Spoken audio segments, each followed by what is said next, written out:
सभी विद्यार्थियों का आज के इस सेशन में हार्दिक स्वागत और अभिनंदन। आज का जो हमारा सेशन है उन विद्यार्थियों के लिए बहुत ही खास होने वाला है जिन्होंने अभी 10th क्लास की एग्ज़ाम दी है। 10th क्लास की एग्ज़ाम चाहे वो सीबीएसई की हो, चाहे आरबीएसई की हो, चाहे अदर स्टेट की हो, उन विद्यार्थियों के लिए आज का सेशन है वो बहुत ही खास होने वाला है। इसलिए जो विद्यार्थी नहीं जुड़े हैं वो फटाफट हमारे साथ जुड़ जाइए, क्योंकि उनके कैरियर के संबंध में एक बहुत बड़ी चर्चा आज हम करने वाले हैं। क्योंकि अब सब जानते हैं कि 10th क्लास की एग्ज़ाम है वो कंप्लीट हुए काफ़ी दिन हो गए हैं और अब धीरे धीरे चाहे वो सीबीएसई हो, चाहे वो आरबीएसई हो, उनके रिजल्ट जारी होने और रिजल्ट जारी होने के तुरंत बाद उन विद्यार्थियों के मन में एक प्रश्न उठता है। वो सोचने के लिए मजबूर हो जाते हैं कि अब हमें कौन सा सब्जेक्ट है, कौन सा संकाय है, उसका चयन करना है। क्योंकि अभी तक आप देख रहे थे कि 10th क्लास तक आपको सोचने की आवश्यकता नहीं रहती है। जो मेजर 6 सब्जेक्ट है वो आपको उपलब्ध होते हैं और वो प्रत्येक विद्यार्थियों को उपलब्ध होते हैं। उसमें आपकी अंग्रेजी है, हिंदी है, संस्कृत है, आपकी सामाजिक विज्ञान है और गणित है। ये लगभग आपको यही सब्जेक्ट है वो देखने को मिल सकते हैं। इसमें पैटर्न बहुत ज़्यादा चेंज नहीं होता है। सीबीएसई की जो चीज़ जो गाइडलाइन में दे रखी है उसके अकॉर्डिंग सब्जेक्ट है वो बच्चा लेता है 10th क्लास तक, और आरबीएसई में भी जो 6 सब्जेक्ट निर्धारित किए गए हैं वो बच्चा लेता है। लेकिन अब उनके सामने एक प्रश्न उठता है कि अब आगे मुझे कौन सा संकाय चयन करना चाहिए ताकि आगे मेरा भविष्य है वो सुरक्षित हो सके। क्योंकि अब आपका जो निर्णय है वो अब स्वयं आपको लेना है कि आपको कौन सा सब्जेक्ट चयन करना है। आपने एक फिल्म देखी होगी 3 इडियट्स, जिसमें कुछ पात्र ऐसे हैं जो ये दिखाए जाते हैं कि आपको उन्हीं सब्जेक्ट में, उसी विषय में जिसमें आपकी रुचि है उसी को आपको चयन करना चाहिए। आपने देखा होगा कि उसमें एक सुहास नाम का एक पात्र होता है जिसको ये बताया गया है कि वो पहले इंजीनियरिंग करता है और फिर एमबीए करता है और एमबीए करके वो अमेरिका में जाके या विदेश में जाके नौकरी करता है।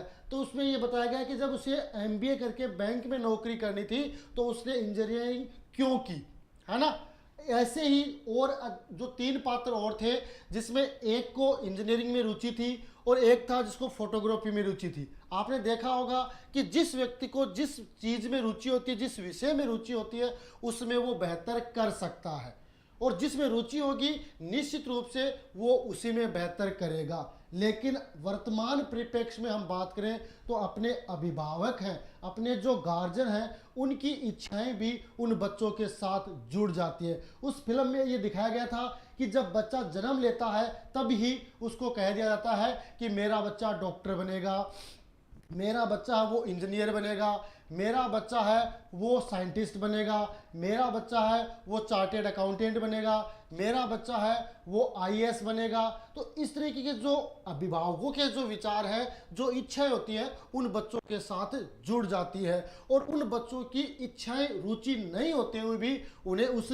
सब्जेक्ट का चयन करना पड़ता है। और हो सकता है कि जब आपने अपनी इच्छा के अनुरूप जो काम करोगे उसमें आपको सफलता मिलेगी, लेकिन जो काम आप इच्छा के अनुरूप नहीं करोगे उसमें आपको सफलता नहीं मिलने के ज़्यादा चांसेस बढ़ जाते हैं। तो आज के इस सेशन में हम उन टॉपिक पे चर्चा करेंगे कि आपके लिए आगे कौन सा ज़्यादा बेटर रहेगा। उसमें मुख्य रूप से हम देखें तो आपके जो सब्जेक्ट हैं या जो संकाय हैं वो 3 तरीके से डिवाइड किए गए हैं। तो आज के इस सेशन में मैं संदीप शर्मा आप सबका हार्दिक स्वागत करते हुए आज के इस सेशन को स्टार्ट करेंगे, और जिसके आधार पर आप अपना जो निर्णय है वो सही तरीके से ले पाओगे, क्योंकि इस निर्णय के आधार पर ही आपका जो आगे का कैरियर है, आपका आगे का जो भविष्य है वो निर्धारित होगा। मुख्य रूप से अपनी जो नई शिक्षा नीति आने से पहले, क्योंकि नई शिक्षा नीति तो ये कहती है कि बच्चा, क्योंकि उसमें तो 5 स्टेज बताए गए और जो लास्ट 9 से आपका 12 तक जो सेकेंडरी स्टेज है उसमें तो ये कहा गया कि बच्चा अपनी इच्छा के अनुसार किसी भी सब्जेक्ट का चयन कर सकता है, चाहे वो आर्ट का हो, चाहे कॉमर्स का हो, चाहे साइंस का हो। लेकिन जहां ये नई शिक्षा नीति अभी तक लागू नहीं है वहां पे उन विद्यार्थियों के सामने इस तरीके की समस्या आएगी कि उन्हें कौन सा संकाय का चयन करना है। तो आज के सेशन में उसी पे बात करेंगे। मुख्य रूप से तो अपने आपने देखा होगा कि क्या होते हैं, 3 आपके संकाय माने जाते हैं। एक तो आर्ट लेना चाहिए, एक तो आर्ट होता है, एक कॉमर्स होता है और एक साइंस होता है ना। ये 3 संकाय माने जाते हैं। कभी भी हमें भीड़ के पीछे नहीं भागना। हम क्या देखते हैं कि अपने साथ वाले ने आर्ट ले ली तो हमें आर्ट ले लेनी है, साथ वाले ने कॉमर्स ले ली तो हमें कॉमर्स लेना है, साथ वाले ने साइंस ले ली तो हमें साइंस ले ली। ये नहीं करना। पहले अपने आप को आंकना, स्वयं का मूल्यांकन करना। जब आप स्वयं का मूल्यांकन करोगे तो निश्चित रूप से आप सफल भी होगे, ये निश्चित बात है। अब इसमें आपके कौन से जो सब्जेक्ट जिसमें आप रुचि रखते हो उसके अकॉर्डिंग आपको चयन करना है। अब उसमें कौन कौन सी जो कैरियर अपॉर्चुनिटी होती है उस पर हमें चर्चा करेंगे, है ना। तो आपको जो फैसला है वो सोच समझ कर लेना है।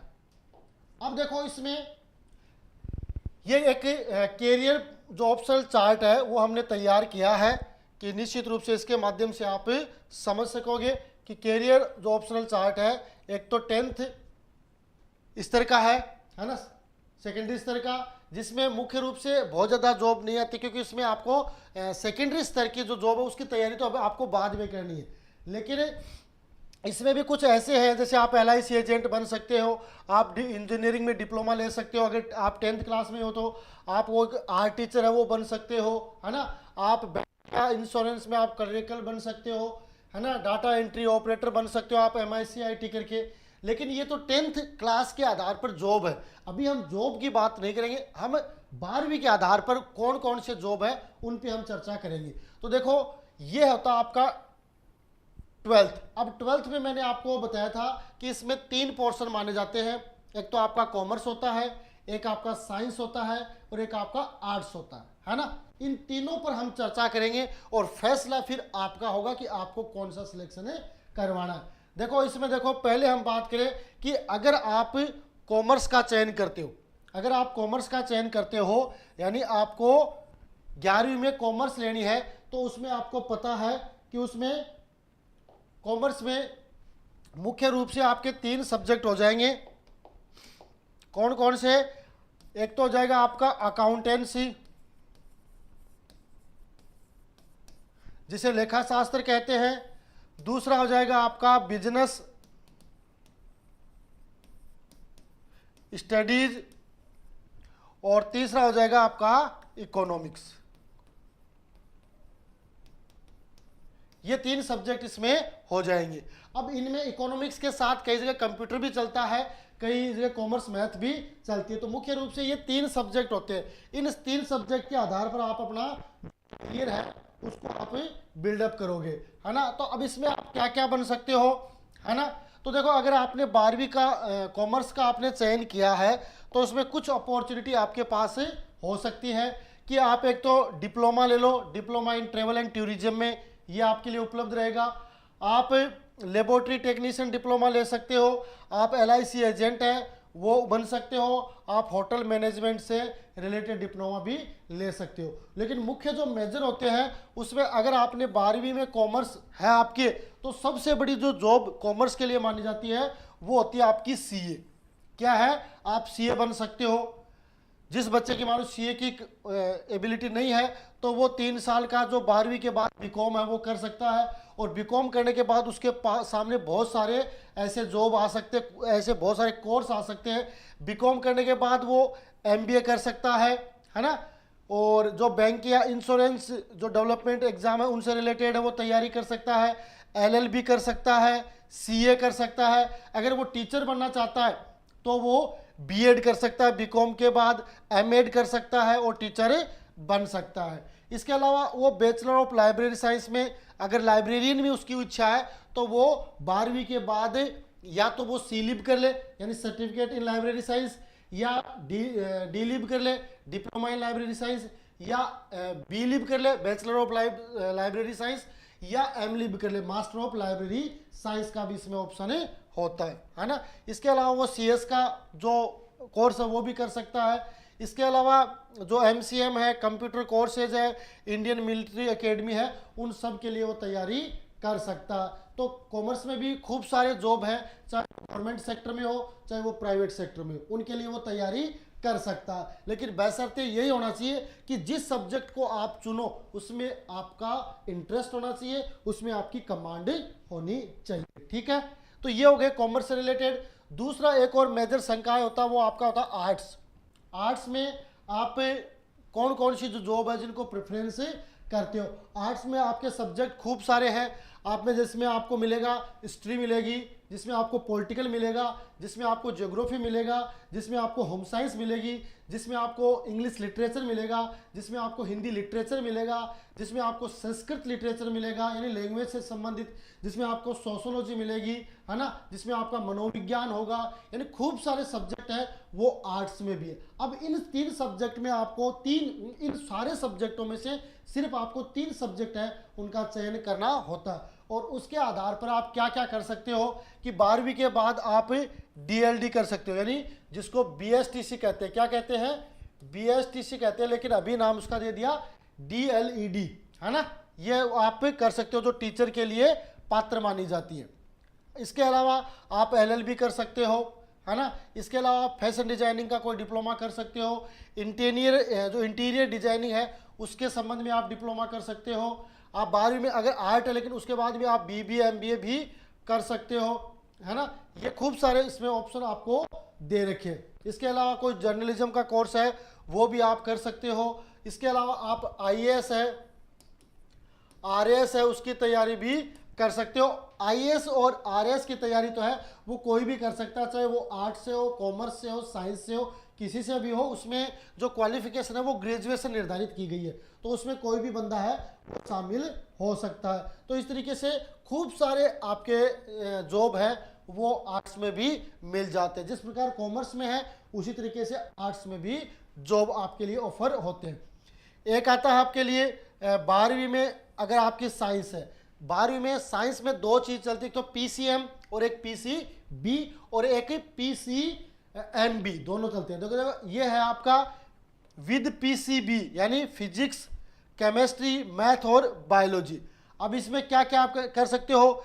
BSc इन डेयरी टेक्नोलॉजी में कर सकते हो, MBA कर सकते हो, बैचलर ऑफ फार्मेसी कर सकते हो, BTech इन एग्रीकल्चर कर सकते हो आप, है ना। आप BSc टेक्नोलॉजी का कोर्स कर सकते हो, BSc इन एग्रीकल्चर कर सकते हो, है ना। ये जो आपके पशु से संबंधित जो कोर्स होता है उसमें आप ये सारी चीज़ है वो इंक्लूड कर सकते हो PCMB में।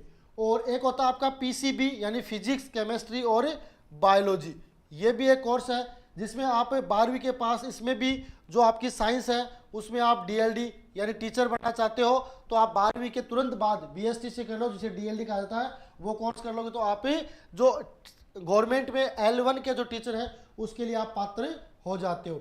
इसके अलावा आप BAMS कर सकते हो, इसके अलावा BHMS कर सकते हो, इसके अलावा BVSC कर सकते हो, इसके अलावा आप MBBS यानी जो आपकी PCB होती है ना, PCB, इसमें सबसे बड़ा जो काम है वो डॉक्टर वाला माना जाता है, जिसके लिए MBBS होता है। और उसके लिए आपने देखा होगा आजकल है उसके लिए एक एग्ज़ाम कर दी गई है, नीट की एग्ज़ाम देनी होती है, और उसमें जो नीट के एग्ज़ाम में क्वालिफाइड होता है वो डॉक्टर की डिग्री लेके आ सकता है।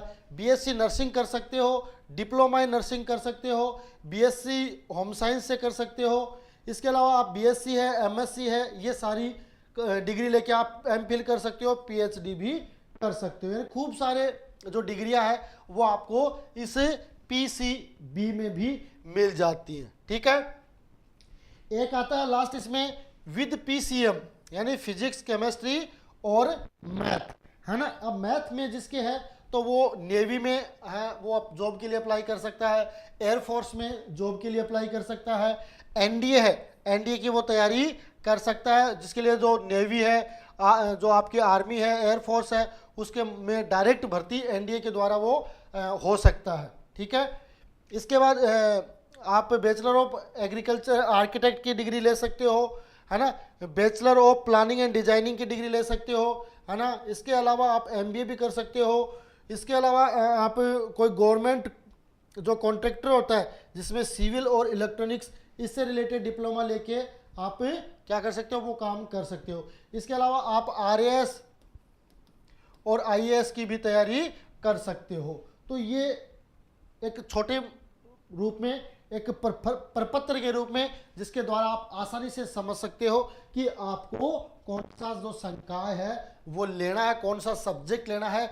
जिस सब्जेक्ट में आपकी रुचि है उसी सब्जेक्ट को आपको प्रेफरेंस करते हुए चयन करना है। पहले भी मैंने एक बात बता दी कि भेड़ चाल को आपको फॉलो नहीं करना है ना, कि मेरा साथी ये सब्जेक्ट ले रहा तो मुझे भी उसके साथ यही लेना है, ये नहीं करना। स्वयं को आकलित करना है, स्वयं को अनुमानित करना, स्वयं का आंकलन करना है कि भाई मेरी किस विषय में रुचि है। और गार्जियन से भी ये निवेदन है कि बच्चे को उसी फील्ड में भेजें जिसमें उसकी रुचि है, चाहे वो खेल में हो, चाहे वो सांस्कृतिक में हो, चाहे वो पढ़ाई में हो, है ना, चाहे वो देश सेवा में हो। तो जिसमें जिसकी रुचि है उसके अकॉर्डिंग अगर उसको सब्जेक्ट चयन करने के लिए हम मोटिवेट करेंगे तो निश्चित रूप से उसका सब्जेक्ट है वो बढ़िया भी होगा और सही तरीके से वो उसको पढ़ भी पाएगा। ठीक है, तो आज के इस सेशन में हमने बात की है कि कौन कौन से आपके लिए ऑप्शन हो सकते हैं, जिसमें आर्ट्स में भी हमने बात की, कॉमर्स में भी बात की और साइंस में भी बात की। ठीक है, इसके अलावा साइंस में एग्रीकल्चर का और ऑप्शन होता है ना, जिस बच्चे के 12वीं में जो एग्रीकल्चर से है साइंस का पार्ट मानते हैं, जिसमें जैसे आपकी फिजिक्स एग्रीकल्चर है, केमिस्ट्री एग्रीकल्चर है, वो आपकी कृषि विज्ञान के रूप में चलती है। तो उसमें भी एक ऑप्शन होता है जिसमें आप जो आपकी जेट की एग्जाम है वो दे के आप कृषि से रिलेटेड जो जॉब है, जिसमें आपके अनुसंधान से भी रिलेटेड खूब सारे जॉब आते हैं, उसमें आप पार्टिसिपेट कर सकते हो। ठीक है, आज के इस सेशन में ये हमने बहुत ही संक्षिप्त रूप से चर्चा करने का प्रयास किया है। निश्चित रूप से ये बातें आपको बहुत ही अच्छी तरीके से समझ में आएगी। फिर भी किसी बच्चे के कोई डाउट हो, कोई संशय हो, तो वो कमेंट बॉक्स में डालकर अपना जो डाउट है वो क्लियर कर सकता है। और इसी को प्राथमिकता देते हुए जो केंद्र सरकार है, जो राज्य सरकार है, उन्होंने भी कैरियर गाइडेंस के नाम से एक पोर्टल भी, राजीव गांधी कैरियर जो पोर्टल है वो लॉन्च कर रखा है, जिसके माध्यम से आप बहुत सारी जो डिग्रियां हैं, जो कैरियर ऑप्शन है, उसके बारे में जान सकते हो। इसके अलावा आप अपने इष्ट मित्र हैं, आपके गुरुजन हैं, उनका सहयोग लेके भी अपने कैरियर के बारे में सही जानकारी, सही दिशा निर्देश है वो प्राप्त कर सकते हो। आज के इस सेशन में आप सभी हमारे साथ जुड़े, इसके लिए धन्यवाद। जय हिंद, जय भारत।